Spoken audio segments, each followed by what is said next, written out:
लोकसभा, विधानसभा की महापालिका निवडणुका, प्रत्येक निवडणुकीतला सगळ्यात जिवंत राहिलेला मुद्दा आणि पुढील अनेक वर्ष जिवंत राहू शकतो असा मुद्दा म्हणजे धारावीचा पुनर्विकास। आशिया खंडातली सर्वात मोठी झोपडपट्टी म्हणून मुंबईतल्या धारावीच्या झोपडपट्टीकडे बघितलं जातं। मुंबईच्या मध्यभागात वसलेल्या झोपडपट्टीचा पुनर्विकास केला जात असून अदानी ग्रुपला या पुनर्विकासाचं कंत्राट मिळालंय। या कंत्राट बहालीला आव्हानं दिलेली याचिका मुंबई हायकोर्टानं नुकतीच निकाली काढत अदानी ग्रुपच्या निविदेवर शिक्कामोर्तब केलं। त्यामुळे येत्या 7 वर्षात धारावीतल्या जवळपास 70,000 कुटुंबांना धारावीमध्ये हक्काचं घर आणि दुकानाचा गाळा मिळेल अशी आशा आहे। पण धारावीचा हा पुनर्विकास होतोय आणि त्याला विरोध नाही असं होणं शक्यच नाही। काँग्रेस, उद्धव ठाकरेंची शिवसेना, आम आदमी पार्टी या राजकीय पक्षांचा अनेक सामाजिक संघटना याला विरोध करतात। पण सरकार कोर्ट निर्णयाच्या आधारे प्रकल्प रेटून नेतोय। आरोप प्रत्यारोप, दावे प्रतिदावे तर अनेक आहेत, पण खरं वास्तव काय आहे आणि या प्रकल्पाचं भविष्य काय दिसतंय यावर आम्ही एक विशेष चर्चा घडवत आहोत। आणि या चर्चेमध्ये आपल्यासोबत सहभागी होत आहेत धारावी विकास मंचाचे ॲडव्होकेट संदीप कटके, शिवसेना उद्धव बाळासाहेब ठाकरे पक्षाचे प्रवक्ते बाबूराव माने, ज्येष्ठ पत्रकार एस बालकृष्णन आणि भाजपचे मुख्य प्रवक्ते केशव उपाध्ये।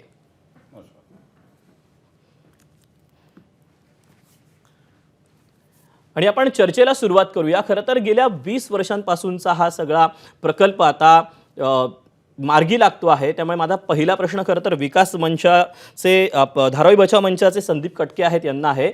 संदीपजी, 20 वर्षांपासून हा प्रकल्प खरं तर रखडलेला आहे। आता तो कुठेतरी पूर्णत्वास जायला पहिलं पाऊल पडले असं म्हटलं तर वावगं ठरणार नाही। कसं पाहता या सगळ्याकडे, या कोर्टाच्या निर्णयाकडे? नाही, कोर्टाचा निर्णय जो आहे तो स्वागतार्हच आहे। कारण कसं आहे की सध्या जी परिस्थिती आहे धारावीच्या लोकांची, धारावीचे लोक जे आहेत, धारावीचं पॉप्युलेशन 10 लाखाच्या वर आहे। 10 बाय 10च्या खोलीमध्ये म्हणजे 100 स्क्वेअर फीटमध्ये किमान 6 लोक राहतात। शौचालयांची संख्या अगर आपण बघितली तर एक सिंगल शौचालय जे आहे ते 250 लोकांच्या पाठीमागे एक सिंगल शौचालय आहे। धारावीच्या विभागामध्ये चांगली शाळा नाही, चांगलं कॉलेज नाही, चांगलं हॉस्पिटल नाही। त्या ठिकाणी गेल्या अनेक वर्षापासून काही विकास झाला नाही। अनधिकृत बांधकामांमुळे नुसतं कारखाने वाढले, पॉप्युलेशन वाढलं, परंतु धारावीचे जे बेसिक जे लोक आहेत, मूळ लोक आहेत, ते मूळ लोक जे आहेत हे विकासापासून वंचित आहेत। आणि विकास तर झालाच पाहिजे, विकासाला कोणाचाही विरोध नाही। धारावी बचाव आंदोलनाच्या माध्यमातून आम्ही भरपूर आंदोलनं यापूर्वीही केलेले आहेत। परंतु आता परिस्थिती अशी आहे की कोर्टाने सुद्धा जो निकाल दिला आहे तो निकाल हा विकासाच्याच बाजूने आहे। मुंबईमध्ये धारावी जी आहे सर्वात प्राईम लँड आहे आणि त्यामध्ये राहणाऱ्या प्रत्येक व्यक्तीला स्वतःच्या हक्काचं घर भेटलं पाहिजे। आणि धारावीचा एकही परिवार जो आहे हा विकासाच्या नावाने बाहेर गेला नाही पाहिजे। परंतु मी GR वाचला जो 15 ऑक्टोबर 2024चा जो GR आहे सरकारने काढलेला, त्या GR मध्ये आमच्या भरपूर मागण्या ज्या धारावीकरांच्या आहेत त्या भरपूर मागण्या कव्हर झालेल्या आहेत। काही मागण्या ज्या आहेत त्या कमर्शियलच्या बाबतीत, कमर्शियल आस्थापनाच्या बाबतीत, त्या मागण्यांच्या बाबतीत नक्कीच चर्चा झाली पाहिजे। सरकारने, विकासकांनी धारावीच्या आमच्यासारख्या लोकांना बोलवलं पाहिजे। आम्हाला विकास पाहिजे आहे, कारण आमच्या लोकांचं जीवन जे आहे ते धारावीमध्ये असंच गेलं। आता येणाऱ्या पिढीचं जीवन जे आहे ते सुधारलं पाहिजे। एक चांगला कॉन्क्रीट प्लॅन सरकारने केलेला आहे। हा पूर्णत्वास नेण्यासाठी धारावीचे सर्व लोक उत्सुक आहेत। धारावीमध्ये सध्या जे आहे विकासाला कुणाचा विरोध नाही, परंतु विकासाच्या माध्यमातून जे काही राजकारण चाललं आहे त्याला विरोध आहे। आणि राजकीय पक्ष जे आहेत आपली आपली भूमिका मांडतात। सर्व राजकीय पक्षांची भूमिका जी आहे ही त्यांच्या पक्षाच्या हिशोबाने असते। परंतु एक धारावीकर म्हणून माझी हीच इच्छा आहे की लवकरात लवकर हा प्रोजेक्ट पूर्ण झाला पाहिजे आणि धारावीच्या प्रत्येक व्यक्तीला हक्काचं घर, हक्काचं दुकान हे धारावीमध्येच भेटलं पाहिजे। आणि त्यासाठी आम्ही सर्व धारावीकर म्हणून या पुनर्वसन प्रकल्पाला आम्ही साथ देऊ आणि सोबत जाऊ। ठीक आहे, पण यानंतर शिवसेना ठाकरे पक्षाचे बाबूराव माने आहेत, त्यांच्याकडे जाऊयात। जी भूमिका आता संदीपजींनी मांडलेली होती की आमचा विकासाला विरोध नाही, परंतु सातत्यानं जर पाहायचं झालं तर ठाकरे पक्षाकडून राज्यामध्ये जे कोणी महत्त्वाकांक्षी प्रकल्प आलेले असतात त्याला मात्र पहिल्यांदा विरोध होताना पाहायला मिळतोय। आणि आत्ता देखील ज्या विधानसभा निवडणुका झालेल्या होत्या त्या जाहीरनाम्यामध्ये सुद्धा आम्ही जर सत्तेमध्ये आलो तर धारावीचा हा जो प्रकल्प आहे तो हटवू असं तुमच्याकडून सांगण्यात आलेलं होतं। आणि आता कोर्टाचा हा निकाल, आपली काय पहिली प्रतिक्रिया? हे बघा, धारावीच्या विकासाला आमचा विरोध नाही आहे, परंतु विकासाच्या आडून मूळ धारावीतल्या माणसाला धारावीच्या बाहेर घालवण्याचा प्रयत्न होतोय। आणि म्हणून आमच्या सर्व राजकीय पक्षाचं धारावी बचाव आंदोलन नावाचं जे आंदोलन आहे ते धारावीकरांचं प्रतिनिधित्व करत आहे आणि धारावीकर धारावी बचाव आंदोलनाच्या सातत्याने सोबत आहेत. आम्हाला विकासाच्या नावाखाली धारावीच्या बाहेर घालवलं जातंय. आमची मागणी आम्हाला 500 चौरस फुटाचं घर मिळालं पाहिजे आणि तेही धारावीत मिळालं पाहिजे, ही आमची भूमिका आहे.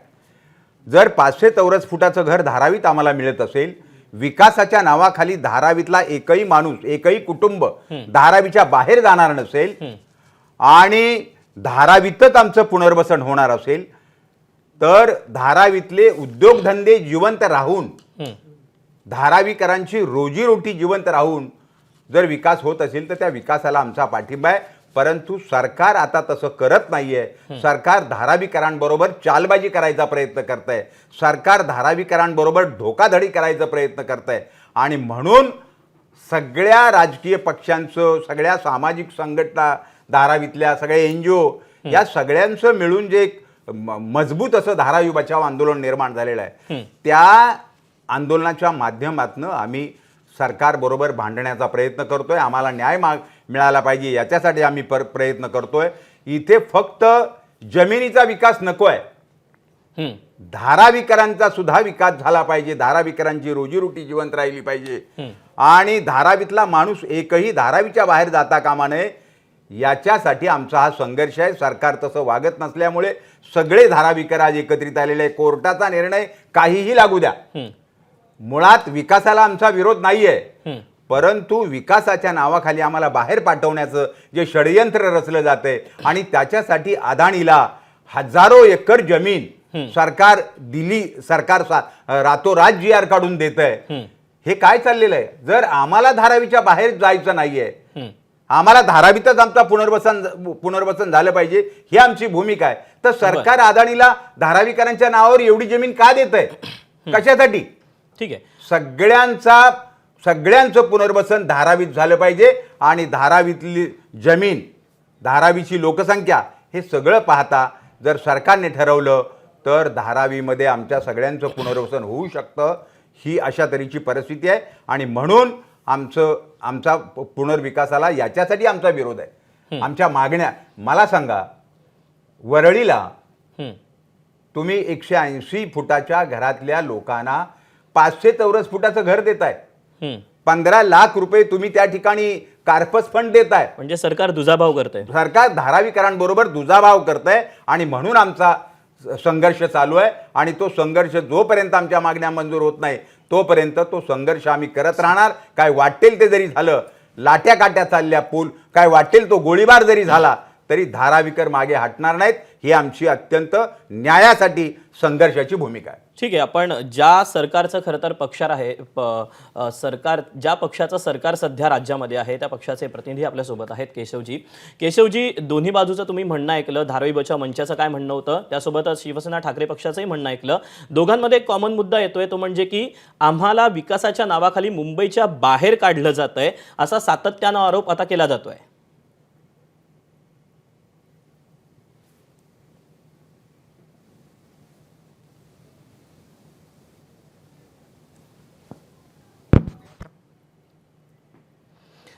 केशवजी, मी तुम्हाला थोडंसं थांबवतो, तुमचा आवाज आमच्यापर्यंत पोहोचत नाहीये. बहुधा आवाज आला.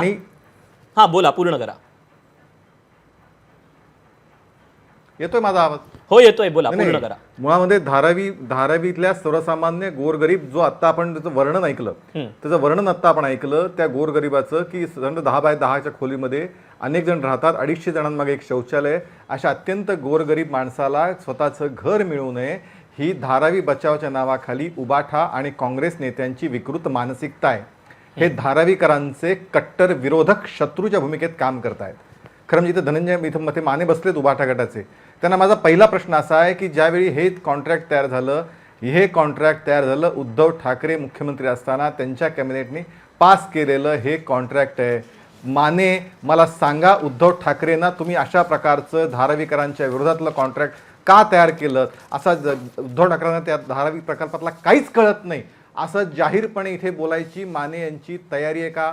उद्धव ठाकरेंनी मोठी महाचूक केली ते कॉन्ट्रॅक्ट तयार करून, अशा प्रकारची बोलायची माने यांची तयारी आहे का? कारण जे जे निर्णय झाले, जे जे गोष्टी होत आहेत, सगळ्यात पहिला इतिहास लक्षात घेतला पाहिजे. त्यावेळी देवेंद्रजी पूर्वीच्या 2014 ते 2019 मध्ये मुख्यमंत्री होते. त्या 2014 ते 2019 दरम्यान पहिल्यांदा धारावीचं कॉन्ट्रॅक्ट निघालं. उद्धव ठाकरे मुख्यमंत्री झाल्यानंतरनं ते कॉन्ट्रॅक्ट रद्द केलं गेलं आणि नव्याने कॉन्ट्रॅक्टच्या अटी शर्ती आणल्या गेल्या आणि त्या अटी शर्तीच्या आधारे कॉन्ट्रॅक्ट ज्यावेळी सरकार बदललं, पण त्यातलं कलम कुठलं बदललं नाही.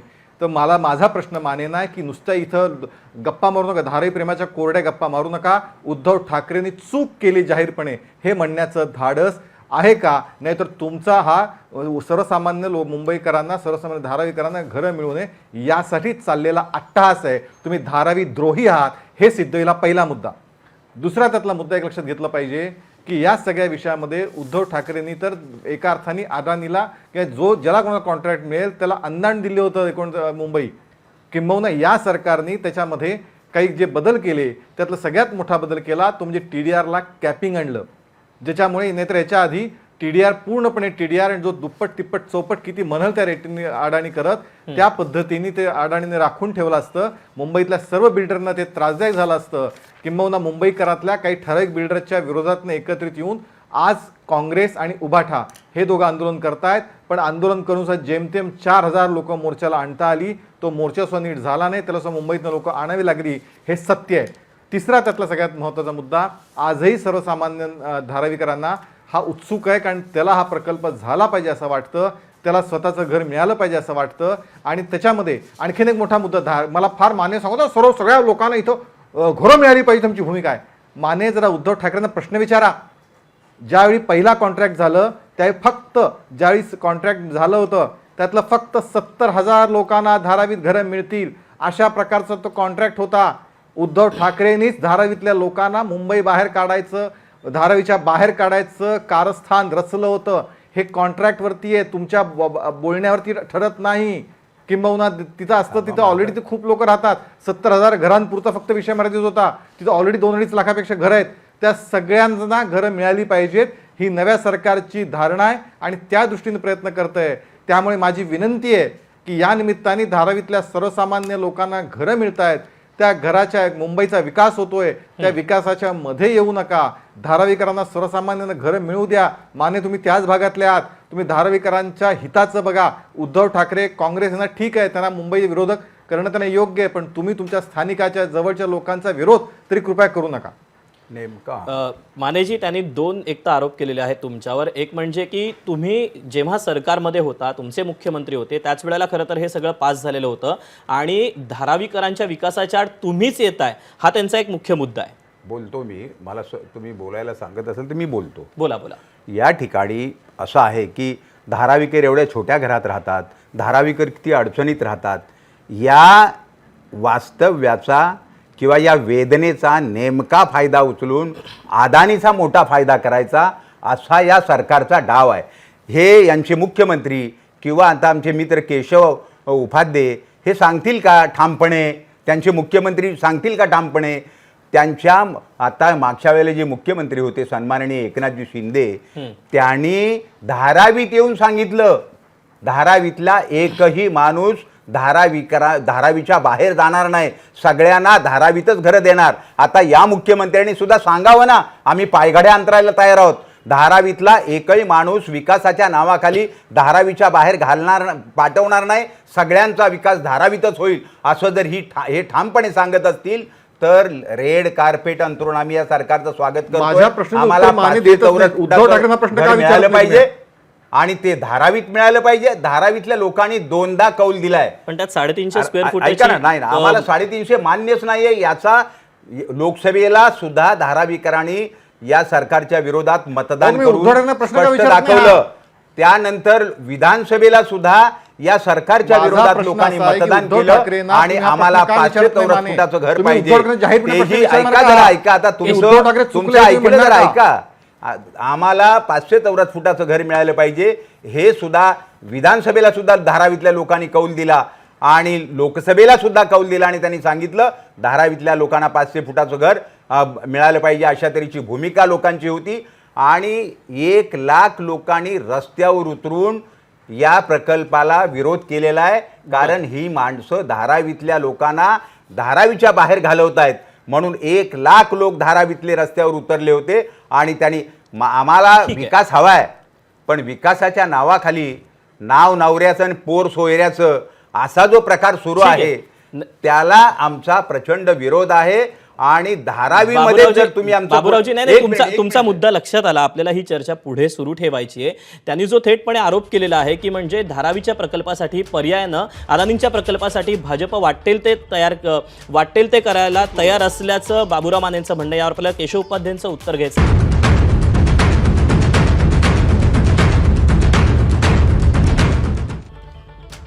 धारावीचा पुनर्विकास वास्तव आणि भविष्य या अनुषंगानं आपण विविध मान्यवरांशी चर्चा करतोय आणि आता आपल्या चर्चेमध्ये ज्येष्ठ पत्रकार एस बाळकृष्णन सर देखील सहभागी झालेले आहेत. पण ब्रेकच्या अगोदर जो बाबूराव माने यांनी जो मुद्दा मांडलेला होता तो मुद्दा घेऊन केशव उपाध्यायांकडे जाऊयात. उपाध्येजी, जो सातत्यानं आरोप केला जातो भाजपवर की भाजप धारावी पुनर्विकास पर्यायानं अदानींच्या प्रकल्पासाठी वाटेल ते करायला तयार आहे असा एक आरोप होतोय, याला काय उत्तर द्याल?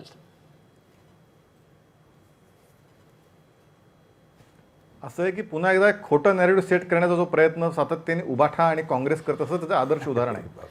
किंबहुना उबाठा गटाने ज्या पद्धतीने टीडीआर खुलं सोडून दिलं होतं ते लॉक करण्याचं काम 90% पेक्षा रेडिएशन 90% किंमत वाढणार नाही हे या सरकारने केलं. 4,000 कोटीचा प्रीमियम भरावा लागला.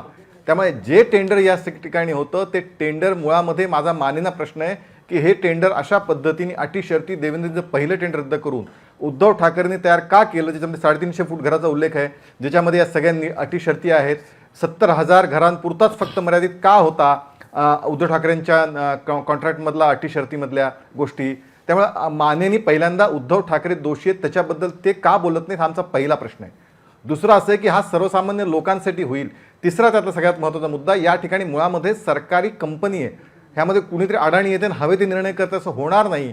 तर कंपनीमार्फत या सगळ्या विषयाचा निर्णय होणार आहे आणि ज्यामध्ये सरकारचा स्टेक आहे त्यामुळे सरकारच निर्णय घेणार आहे. ह्याच्यामध्ये ह्याचा संबंध येत नाही, हे सगळ्यात महत्त्वाचं. आणि म्हणून या खोट्या नॅरेटिव्हमधनं मला असं वाटतं ते, आणि मगाशी म्हणजे लाखो लोक उतरले, लाखो लोक म्हणजे अजूनही विजयच्या ABP माझ्याकडे असतील ती काढून बघा. जेमतेम 4,000 दिवस मुंबईतनं गोळा केलेली लोक होती मोर्चासाठी. त्यामुळे सर्वसामान्य इथं बसले दुसरे आपले धारावी बचाव समितीचे नेते ते सांगतील की सर्वसामान्य धारावीकर त्यासाठी उत्सुक आहे, त्यांच्या बहुतांश मागण्या मान्य झाल्यात, अजूनही काही त्यांच्या अपेक्षा असू शकतात, त्या चर्चेतनं मार्ग काढू जाऊ शकतो. याच प्रकल्पामध्ये सगळ्यात महत्त्वाचं 18% हा रस्त्यासाठी राखीव आहे, 17% हा ग्रीन झोन म्हणून राखीव आहे. हे इतकं सगळं या गोष्टी बारीक सारीक गोष्टीत 45% अशा पद्धतीने राखीव आहे. त्यामुळे या सगळ्याच्यामध्ये प्रत्येक धारावीकरांना घर मिळालं पाहिजे.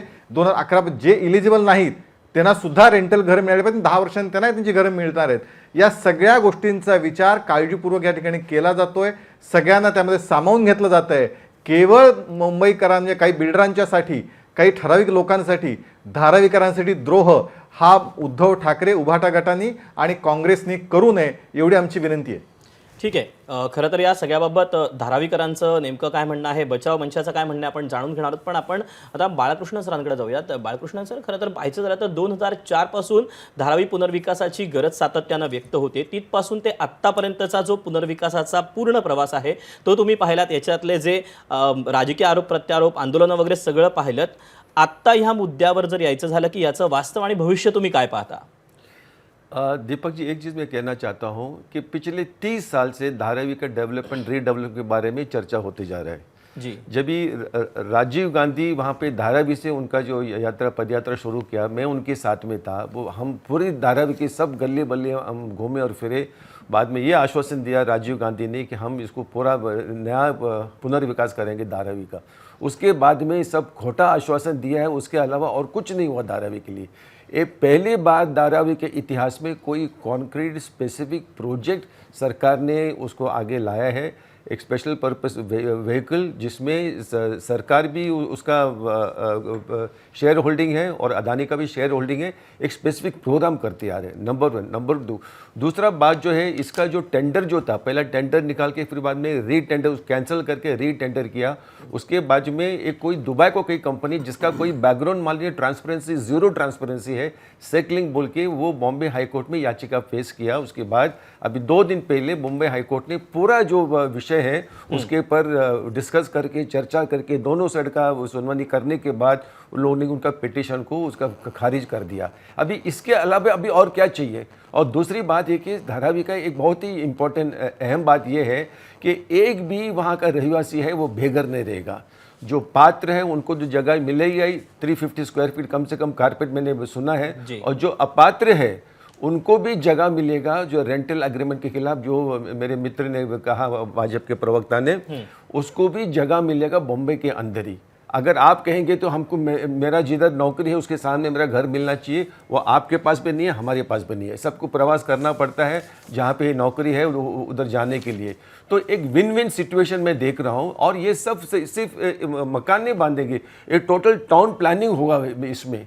और दूसरी बात ये जो है, जो कह रहे हैं कि जो टेंडर जो कैंसिल किया, पहले के टेंडर में जो रेलवे लैंड के बारे में उसका उल्लेख नहीं था। अभी सेकंड टेंडर में रेलवे लाइन का जो लायबिलिटी जो है वो भी स्पेशल पर्पस व्हीकल जो है उसको करना पड़ेगा, जिसके वजह से पूरा टर्म चेंज हो गया। इसके लिए सरकार ने उसको रीटेंडर करना पड़ा। तो इसके बारे में चीफ जस्टिस उपाध्याय साहब और बोरकर साहब ने पूरा 3 महीने से वो जजमेंट को रिजर्व में रखा था, पूरा स्टडी करके 2 दिन पहले उसका निकाल लाया। हमें लगता है कि धारावी के जो रहवासी है उनके फ्यूचर के लिए और हमारे मुंबई का जो फ्यूचर जो है उसके लिए ये जो डिसीजन है उसको मानना चाहिए। और आगे प्रोजेक्ट को बढ़ने में हम सबको हम लोग सब स्टेक होल्डर्स है, जितने भी मुंबई करे सब लोग स्टेक होल्डर्स, सबको उसमें मदत करना चाहिए। बाळकृष्ण सरांनी अनेक मुद्दे उपस्थित केलेले होते, ज्यामध्ये त्यांचा एक महत्त्वाचा मुद्दा होता, तो म्हणजे की 20 ते 25 वर्षानंतर धारावीसाठी एखादा कॉन्क्रीट प्रकल्प होतोय, तर मग त्याच्यासाठी विरोध का करावा? मी हाच मुद्दा घेऊन खरं तर संदीप कटकेंकडे जाईल। धारावी बचाव मंचासाठी तुम्ही खरं तर मुद्दे मांडताय, तुम्हाला कुठले याच्यातले असे लूप होल्स दिसत आहेत की हा कॉन्क्रीट प्रकल्प नाही असं तुमचं म्हणणं आहे? बघा, याच्यामध्ये सर्वात प्रथम काय 2007ला हा धारावी प्रोजेक्ट जो आहे तो व्हायटल पब्लिक प्रोजेक्ट म्हणून घोषित करण्यात आला। तर 2004ला सर्वप्रथम जी आर 2004ला निघाला, म्हणजे जवळजवळ 20 वर्ष आता त्याच्यामध्ये झालेली आहेत। तर कट ऑफ डेट जी आहे, पहिला 1 जानेवारी 2000ची कट ऑफ डेट होती, ती आता वाढत 2011 पर्यंत केलेली आहे।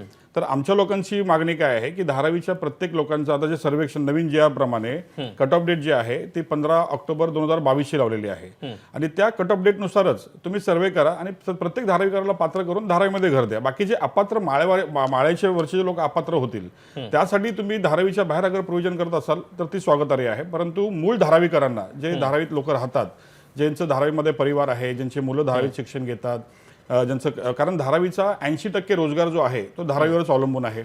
धारावीमध्ये 15,000 सिंगल रूम फॅक्टरीज आहेत। धारावीमध्ये प्लास्टिक इंडस्ट्री आहे, गार्मेंट इंडस्ट्री आहे, पोटरी इंडस्ट्री आहे, लेदर इंडस्ट्री आहे। ह्या सर्व इंडस्ट्री ज्या आहेत ह्यांना सामावून धारावीमध्येच घेतलं पाहिजे, कारण ह्या इंडस्ट्रीवरच धारावीकरांचा रोजगार जो आहे 80% लोक जे आहेत ह्या त्यांची उपजीविका ह्याच रोजगारांवर चालते। ह्या प्रोजेक्टमध्ये त्यासाठी काही प्रोव्हिजन सध्या तरी दिसत नाही, कारण मी आताचा लेटेस्ट पण जी आर वाचला, त्याच्यामध्ये फक्त जे लोक राहतात, रहिवासी लोक जे आहेत, रहिवासी लोकांना कट ऑफ डेट जी आहे ती 15 ऑक्टोबर 2022ची लावलेली आहे। परंतु कमर्शियल लोकांना कट ऑफ डेट 1 जानेवारी 2000च्या अगोदरचीच आहे। कमर्शियल लोकांना भाडे तत्वावरची काय प्रोव्हिजन नाही। कमर्शियल लोक अगर अपात्र झाले तर त्यांना पर्याय व्यवस्था कुठे देणार ह्याच्या बाबतीत काय प्रोव्हिजन नाही। धारावीच्या 80% लोकांचा रोजगार, उपजीविका अगर धारावीच्याच व्यवसाय, कारण प्रत्येक जण, तुम्ही लोक पण धारावीमध्ये येत असाल, धारावीमध्ये लेदरसाठी पूर्ण मुंबईतून लोक येतात। लेदरच्या आमच्या इकडे चांगले आर्टिशियन्स आहेत। आमचा जो चर्मकार कम्युनिटी धारावीमध्ये जे होती, ज्यांनी पूर्ण लेदर व्यवसाय हा स्थापित केला, कारण धारावीमध्ये सुरुवातीला सगळ्यात प्रथम एक लेदर टॅनरी होती, त्याच्या माध्यमातूनच सर्व लोक इकडे या ठिकाणी आले। तो ती आमची सगळी इंडस्ट्री वाचली पाहिजे। आमची जी कुंभार लोकांची इंडस्ट्री आहे त्याच्यासाठी काही असा कॉन्क्रीट प्लॅन जो आहे या प्रोजेक्टमध्ये दिसत नाही, कारण त्या ठिकाणी कुंभार लोकांसाठी 4चा एफएचा पूर्ण धारावी दिलेला आहे, परंतु त्यांचे घरं जे आहेत ते मोठे मोठे आहेत। परंतु धारावीमध्ये फक्त व्यवस्था जी आहे ती 350 स्क्वेअर फीटची आहे। अगर समजा कमर्शियल तुमचं 250च्या वर असेल तर तुम्हाला कन्स्ट्रक्शन कॉस्ट भरून घर भेटेल, परंतु तुमचं रेसिडेन्शियल अगर 500 स्क्वेअर फीटचं या 1000 स्क्वेअर फीटचं घर असेल तरीही तुम्हाला 350 स्क्वेअर फीटच भेटणार. धारावीमध्ये रिन्युअल स्कीम आणि रिहॅबिलिटेशन स्कीम ह्या 2 स्कीम आहेत. तर रिन्युअल स्कीममध्ये तुम्हाला 405 भेटेल आणि रिहॅबिलिटेशनमध्ये तुम्हाला 350 भेटेल. बरोबर. त्याच्यामुळे अगर समजा माझं घर 1000 स्क्वेअर फीटचं आहे तर मला 350 काय दिलं पाहिजे. आणि एखाद्याचं घर समजा, कारण ह्याच्यामध्ये कसं केलेलं आहे की 90 स्क्वेअर फीटच्या पुढचे जे लोक आहेत म्हणजे 50 स्क्वेअर फीटला एलिजिबल हट म्हणून डेफिनेशनमध्ये पकडतच नाही. जे SRAचा आपला नियम आहे त्याच्यामध्ये 50 स्क्वेअर फीटच्या खाली या 90 स्क्वेअर फीटपर्यंत लोकांना पकडतच नाहीत. त्याच्यामुळे अगर समजा छोटं घर असेल, 100 स्क्वेअर फीटचं घर असेल त्याला 350 स्क्वेअर फीट भेटेल. परंतु एखाद्याचं 1000 स्क्वेअर फीटचं घर असेल त्यालाही 350 स्क्वेअर फीट भेटेल. तर ह्यामध्ये ह्या ज्या त्रुटी आहेत ह्या दूर झाल्या पाहिजेत. ह्याच्यामुळे आता समजा जे लोकांचे लहान लहान घरं आहेत आणि जे लोक 2000च्या अगोदरचे लोक आहेत जे पात्र होत आहेत त्यांच्यासाठी ही योजना चांगली आहे.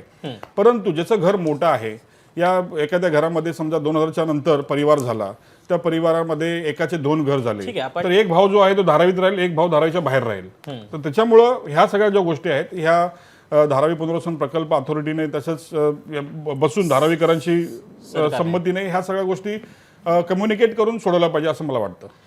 केशवजी, या सगळ्याबाबत यांनी जे मुद्दे मांडलेले आहेत की तिथे रोजगाराचा प्रश्न आहे, पात्र अपात्र हा एक मुद्दा आहे, त्यासोबतच उपजीविकेचं साधन ज्यांचं वर्षानुवर्षाचं तिथेच आहे त्यांचं नेमकं काय होणार, या ज्या त्रुटी आहेत या सरकार कशा दूर करणार.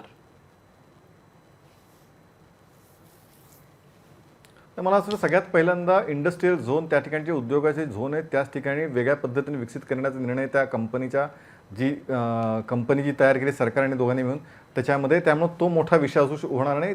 जे जिथं आज रोजगार आहे त्यांचे वेगळे झोन तयार करून जे उद्योग चालतात त्याचे वेगळे झोन त्या ठिकाणी तयार करून त्या पद्धतीने तिथेच रोजगार मिळाला पाहिजे ही काळजी घेतली जाते. हे सगळ्यात पहिला मुद्दा. दुसरा मुद्दा, खरं म्हणजे धारावीमध्ये मोठ्या प्रमाणात लोक अतिशय छोट्या घरात राहतात, जे अगदी 10 बाय 10 मध्ये सुद्धा अनेक लोकांना आपण बघितलं. त्यामुळे 1000 स्क्वेअर फुटाची जी घरं आहेत त्यांची अशी खरंच किती घरं आहेत आणि जी घरं असतील त्यांचे किती जणांचे प्रश्न, नेमके किती जणांचे प्रश्न आहेत, तर त्याचीही चर्चा मला वाटतं सरकार नक्की करेल. त्याच्यामध्ये मार्ग काय काढता येईल. सरकार सकारात्मक आहे. सरकारने या प्रकल्पामधून धारावीकरच्या सर्वसामान्य जो अत्यंत पिचतोय त्या ठिकाणी त्या पिचणाऱ्या लोकांसाठी एक स्वतःचं घर, चांगलं घर त्याला मिळायचा अधिकार आहे, तो मिळवण्याचा प्रयत्न सकारात्मकतेने सरकार करू पाहत आहे. आणि त्यामुळे अशा जर खरंच काही त्यातल्या जे जेन्युइन अडचणी आहेत, काही मुद्दे आहेत, त्या मुद्द्यांचा सरकार नक्कीच संवाद साधेल, नक्की विचार करेल आणि संवादातनं सरकार पुढे जाणार आहे. सरकारची भूमिका कुठेही काही रेटणं लादण्याची नाही आहे. त्यामुळे त्या निश्चिंत धारावीकरांत राहिलं पाहिजे. आणि या सगळ्या भूमिकेतनं फक्त विरोधासाठी विरोध जर करण्याचं काम उभाठा आणि काँग्रेस करतंय, मला वाटतं त्याच्यावरती आक्षेप असला पाहिजे. बाकी सर्वसामान्य धारावीकरांना जे हवं आहे त्यांना ग्रीन बेल्ट मोठ्यानं मिळतोय, चांगले रस्ते, चांगल्या इमारती, चांगली घरं, उद्योग झोन सुद्धा तिथेच डेव्हलप व्हावेत. हे सगळं जे आहे त्या प्रकल्पामध्ये होतंय. 7 वर्षापेक्षा जास्त काळ गेला तर त्याचा वेगळा दंडही त्या ठिकाणी लावलाय, त्याच्याबद्दलही सगळ्या गोष्टी आहेत. त्यामुळे हा आता प्रकल्प धारावीकरांचं अनेक पिढ्या, 30 वर्षाचा उल्लेख झाला इथे, त्याच्यापेक्षा अनेक पिढ्या धारावीकरांच्या तिथे एका अर्थाने शब्दशः पिचल्या. पण पुढची येणारी धारावीकरांची पिढी एका स्वच्छ चांगल्या ठिकाणी राहील ह्या उमेदीने, या आशेने मला असं वाटतं माने साहेबांना माझी विनंती आहे की विरोधासाठी विरोध करू नका. उद्धव ठाकरेंना तुम्ही सांगा की धारावीकरांच्या विषयात चांगली सुख देणार आहे, त्याला साथ द्या. काय म्हणणं आहे बाबूरावजी. हे बघा, केशवजी बोलतायत, आम्हाला सुद्धा विकास हवा आहे, आम्ही विकासाच्या विरोधात नाही. आणि हे जे चाललंय त्याच्यासाठी तिथे आम्ही राजकारण करतोय असा बिलकुल गैरसमज नाही. ज्या वेळेला अदानीला, आम्हाला मुंबईच्या बाहेर जायचं नसताना अदानीला हजारो एकर जमीन दिली जाते, याचा अर्थ आमच्या सर्वांच्या मनामध्ये भीती आहे की अदानीला जर एवढी जमीन दिली जाते तर ती आम्हाला आमच्या पुनर्वसनासाठी धारावीच्या बाहेर एवढी जमीन दिली जाते. मग जर आमच्या मूळ धारावीकरांना तुम्ही तिथून बाहेर काढणार असाल आणि आता हे सरकार थोडक्यात त्या अदानीच्या हातातलं भावलं आहे. शिवाय अदानीचं सरकार ऐकणार आहे, अदानी सरकारचा एक शब्द ऐकणार नाही. कारण 80% अधिकार या सरकारने अदानींना दिलेले आहेत, 20% अधिकार फक्त सरकारचे आहेत. आणि म्हणून आमच्या मनामध्ये भीती आहे. बरं, तुम्ही वरळीला 500 देताय, आणि आम्हाला 350 का देताय. आम्हाला चांगलं घर द्या. आत्ता केशवजी म्हणाले त्याप्रमाणे चांगलं घर 70 वर्षानंतर जर तुम्ही धारावीतल्या लोकांचा पुनर्वसन करताय तर कोंबड्याचं खुराडं देऊ नका ना, चांगलं घर द्या ना. अदानीला जरा दाबा ना, अदानीला जरा सांगा तुला धारावीसाठी विकास करायचा आहे. त्याच्यासाठी अदानी सरकारला दाबतोय अशी परिस्थिती आहे आणि त्यामुळे धारावीकरांच्या मनामध्ये भीती आहे. नाही, अजून एक गोष्ट अशी आहे की आता केशव उपाध्यायांनी सांगितलं की इंडस्ट्रीसाठी योजना आहेत, परंतु असा कोणता मास्टर प्लॅनच तयार नाही. तर सर्वप्रथम धारावीच्या लोकांना एखादा मास्टर प्लॅन बनवून दाखवला पाहिजे की विकास जो आहे तो अशा प्रकारे विकास होणार आहे, तर धारावीकर नक्कीच त्याचं स्वागत करतील. नाही, ह्यातून केशवजी आणखी एक मुद्दा मगाशी बोलण्यामध्ये उपस्थित झालेला होता, तो म्हणजे असा की जे अपात्र होणार आहेत त्यांचं पुनर्वसन जे होणार आहे ते आजूबाजूच्या परिसरामध्ये होणार आहे, धारावीमध्ये होणार नाहीये. त्यामुळे त्या ज्या बाजूच्या जमिनी अदानींना हव्या आहेत किंवा ज्या दिल्या गेलेल्या आहेत असं म्हटलं जातं, ती सगळी जमीन अदानींना देऊन मुंबई त्यांच्या घशात घालण्याचा डाव आहे, असा देखील अप्रत्यक्ष आरोप या दोघांकडनं केला जातोय.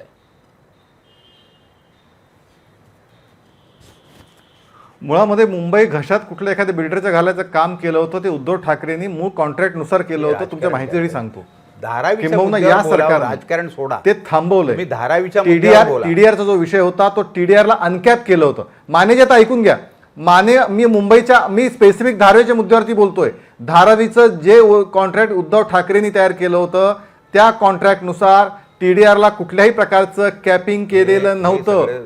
मुंबईतला सगळा टीडीआर जो कोणी त्यावेळी बिल्डर येईल त्या बिल्डरला मिळाला असता, त्यांनी मुंबईमध्ये होल्ड केला असता सगळा टीडीआर आणि हव्या त्या वाटेल त्या किमतीनं विकला असता. त्यामुळे मुंबई एखाद्या बिल्डरच्या घशात घालायचं काम हे उद्धव ठाकरे मुख्यमंत्री असताना तयार झालेल्या त्यावेळच्या कॉन्ट्रॅक्टमध्ये होतं. आपण थोडं टेक्निकल भावनेच्या आधारावरती मुंबई अडाणीच्या घशात घालायची अशा भावनेवरती विधानात चालत नसतं. सरकार रिअलिस्टिक आणि जमिनीवरच्या काय अटी शर्ती आहेत त्यावरती चालत असतं.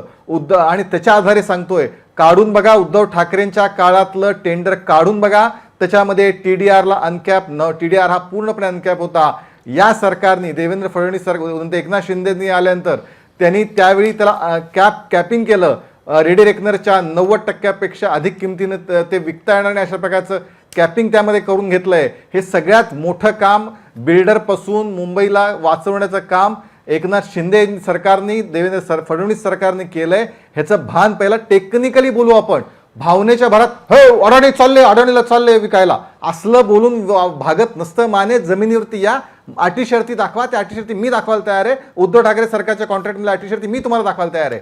4,000 कोटीचा प्रीमियम या सरकारने भरायला लावला, उद्धव ठाकरे सरकारने प्रीमियम भरायला लावला नव्हता. सगळ्यात महत्वाचं, दुबईचा खान तुम्हाला हवा आहे का, त्याच्या मागे ती वेगळी अट आहे का, हे सगळ्यात महत्वाचं. तुमच्या इतर विषयावरचा अभ्यास मी समजू शकतो, परंतु आता जे आपण बोलताय धारावीच्या संदर्भात, धारावीच्या प्रोजेक्टच्या संदर्भात दुर्दैवाने आपल्याला खरंच माहिती नाहीये काय. आपण या प्रकल्पाचा नीट अभ्यास करा.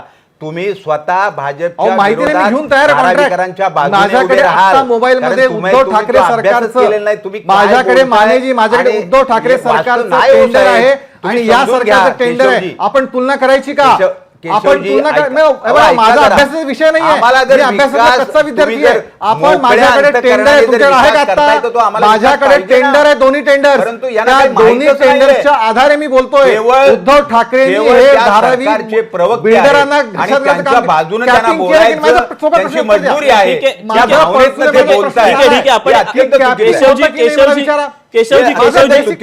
बाबूरावजी तुम्ही शांत व्हा. मी केशव उपाध्ये यांना देखील सांगतो की तुम्ही देखील शांत व्हा. तुमचा जो मुद्दा मांडताय केशवजी तुम्ही जो मुद्दा मांडताय मगापासून टीडीआरचा, आपण त्याच अनुषंगानं गेल्या अनेक वर्षांपासून या सगळ्याबाबत अभ्यास करत असलेले आपल्यासोबत ज्येष्ठ पत्रकार आहेत बाळकृष्ण सर. काय नेमकं होतं की उद्धव ठाकरे सरकारनं जी कुठली निविदा काढलेली होती, जो काही प्रकल्पाच्या बद्दलचं त्यांच्या काळातलं जो प्रकल्प ते राबवू पाहत होते, तो प्रकल्प नेमका काय होता आणि आता मंजूर झालेला प्रकल्प काय की ज्यावर माने साहेब आक्षेप घेत आहेत? देखिए दीपक जी, एक मेन बात मैं देख रहा हूँ कि जो महाविकास आघाड़ी जो है उसका एक जो नेगेटिव अप्रोच है हर चीज़ के बारे में। आप देखिए नानर रिफाइनरी, उसमें $3.5 बिलियन का वहाँ पे गुंतवणूक होने वाला था। इस सरकार ने कहा कि हमको वहाँ पे नहीं चाहिए। फिर बाद में बारसू में शिफ्ट किया, उधर भी कुछ नहीं हुआ। फिर बाद में जैतापुर में जो फ्रेंच कंपनी अरेवा का पूरा दुनिया का सबसे बड़ा न्यूक्लियर पावर प्लांट वहाँ पे $4.5 बिलियन के इन्वेस्टमेंट करने के लिए तैयार था। अगर वो ये दोनों प्रोजेक्ट अगर टेक ऑफ होता, कितने सारे फ़ायदा कोकण पट्टी में होता और पूरा महाराष्ट्र में होता। लेकिन ये दो प्रोजेक्ट अभी भी वो ठप पड़ा। पहले आपने देखा कि एनरॉन के बाद में भी यही हुआ। तो ये जो मानसिकता जो है कि नको कल्चर, हमको आम्हाला नको नको नको जो बोलता है ना, ये बिल्कुल गलत है, जिसका नुकसान मुंबई को होता है, महाराष्ट्र को होता है, यहाँ का जो स्थानिक पब्लिक जो है उसका बहुत बड़ा नुकसान होता है। आप सिर्फ बोलते हैं कि मराठी मानुस सिर्फ अपना वड़ा पाव खा के स्टॉल का आप लोग परमिशन देते हैं, लेकिन बड़ा बड़ा प्रोजेक्ट जो है उसके बारे में क्या है? एक मैक्रो लेवल पे आप देखिए कितना महाराष्ट्र का फायदा होगा। तो इसको ना देखते हुए कि छोटी छोटी चीज में, और दूसरी मेन बात जो है, धारावी का प्रोजेक्ट जो है वो सबसे पहले उद्धव ठाकरे का सरकार ने उसको अप्रूव किया था। फिर बाद में ये हुआ, फिर बाद में अभी सरकार गया तो बोलते हैं अब हमको नहीं चाहिए। जो मेरे मित्र हैं बाबूराव मांझी जी, वहाँ के नगर से वो रहे हैं, वो जानते हैं, वहाँ के बारीक से जानते हैं, मैं उनको बहुत इज्जत करता हूँ। लेकिन जो छोटा मोटा डिटेल की जो बात जो है वो ज़रूर ये सरकार जो है, देवेंद्र फडणवीस की सरकार जो उसके ऊपर डिस्कस करके चर्चा करके कुछ ना कुछ उसके बारे में कुछ सोल्यूशन निकालेंगे 100%। लेकिन बेसिक कि धारावी का रीडेवलपमेंट होना है कि नहीं, ये सवाल है। अभी इतने सारे आगे में प्रोजेक्ट बढ़ गया है, सर्वे वहाँ पे शुरू हो गया, सर्वे को कोई अपोजिशन नहीं है, सबका सहकार है, धारावी के जो रहवासी है उनका सरकार है, और आगे प्रोजेक्ट बढ़ रहा है। और ये जो बात जो है टेंडर रीटेंडर का बात जो है, पहला मैं दोबारा कहता हूँ, पहले के टेंडर में रेलवे लैंड के बारे में कोई उसमें उल्लेख नहीं था।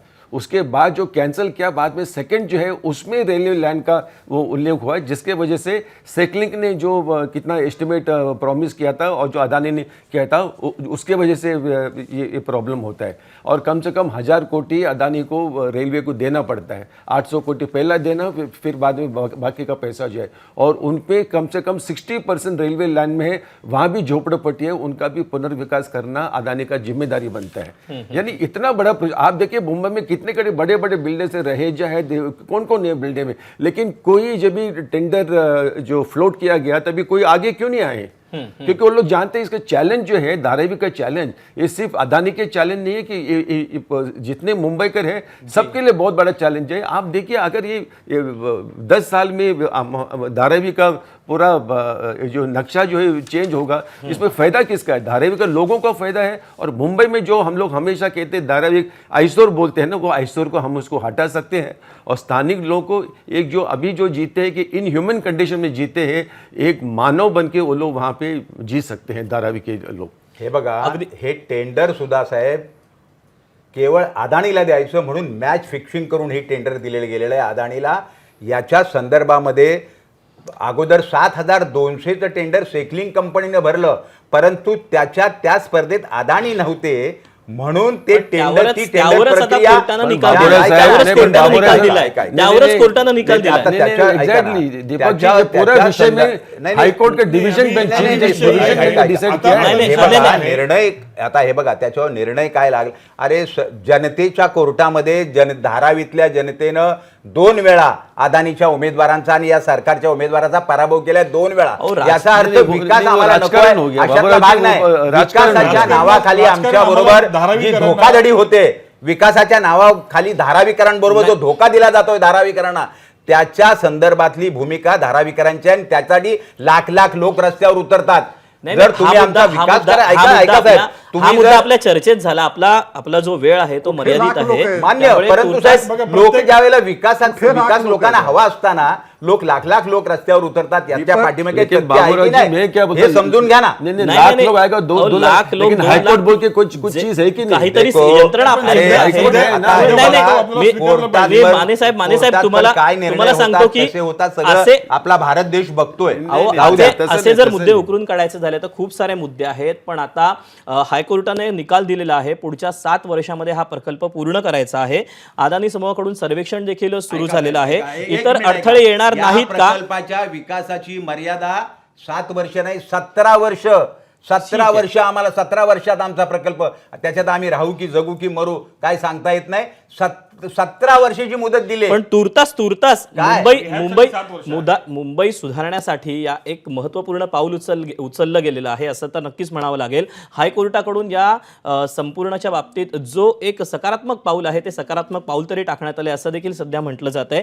यामध्ये काही अडथळे येणार नाहीत का? तर तुर्तास तरी या प्रश्नाचं आत्ता तरी उत्तर देता येणार नाही, पण हे प्रश्नच जर निर्माण झाले नाहीत तर मात्र लवकरच हा प्रकल्प पूर्ण होईल आणि धारावी ही जी झोपडपट्टी आहे याचं नाव मात्र नकाशातून गायब होईल, हे मात्र पुढचं भविष्य असेल। तुर्तास या सगळ्या मंडळींनी या चर्चेत आपल्याला वेळ दिला आणि आपले मुद्दे मांडले, याबद्दल या सगळ्या मंडळींचे धन्यवाद। एबीपी माझा, उघडा डोळे बघा नीट.